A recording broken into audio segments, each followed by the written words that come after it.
When you think of great influential rock artists from the last century, you'll think of the greats like, okay, that's fine. Elvis Presley, Jimi Hendrix, and John Lennon. Or maybe the gals, like Janis Joplin and Stevie Nicks. However, we're not going to veer credit outside of this presentation.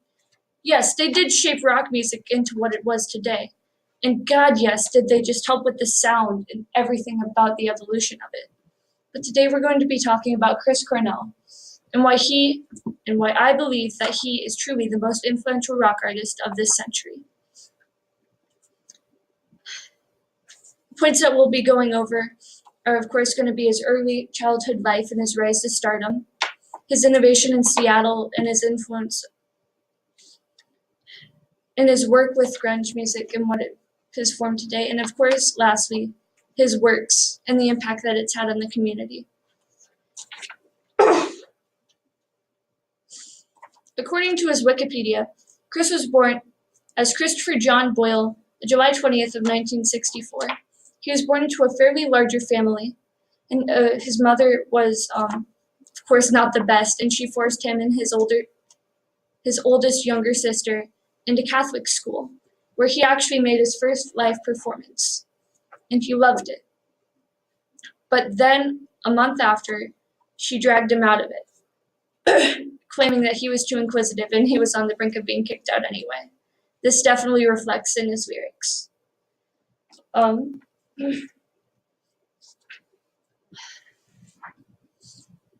He was a really depressed kid. He was just horribly, terribly depressed. He suffered from anxiety and depression, and because of that, and because he had easy access to alcohol and not hard drugs, but drugs like marijuana, even cocaine and mushrooms and acid, and he became addicted to them by the age of 13. Now, I am not here to condone childhood drug addiction. However, this was a huge part of not necessarily the grunge movement, but of Soundgarden and their lyrics and their lyrical content. So it kind of helped shape him as an artist. So when he became older, about 16, 17, he formed a cover band called the Shimps.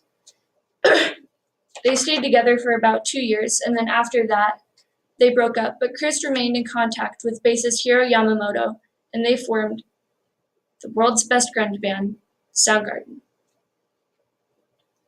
In the late 1980s, they signed on to Sub Pop Records and released their first EP album, which was Screaming Life.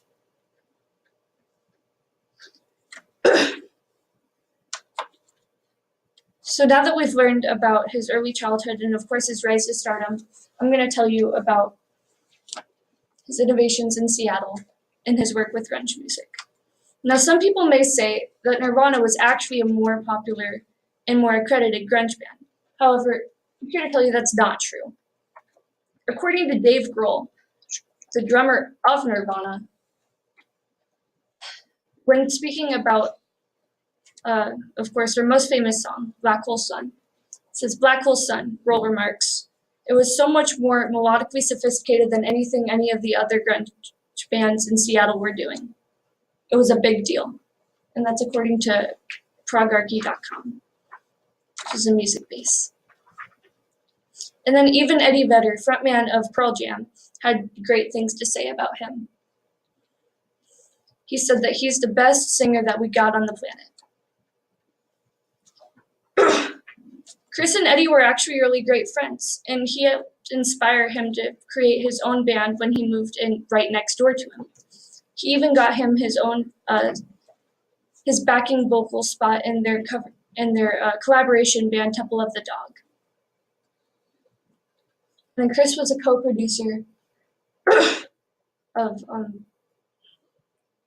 Screaming Trees, which was also to be credited as one of the godfathers of grunge.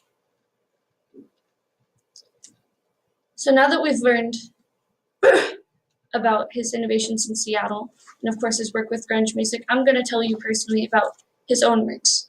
I personally am a huge fan of Chris Cornell. I discovered him at an early age and fell in love with Soundgarden and rediscovered them in 8th grade, and since then I started following him.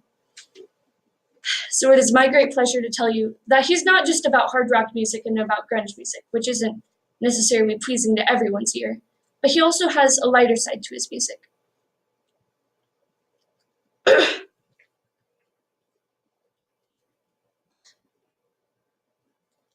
He released his album Higher Truth in 2015, which featured lots of acoustic instruments and lighter sounds, as opposed to like the heavy metal vibe that he gave off.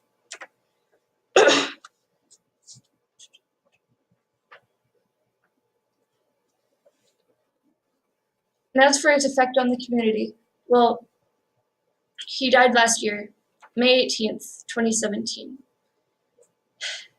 He had a song during his solo career, which is called The Promise. And this, of course, inspired his online campaign, the Promise Campaign. It's a really nice, lighthearted one.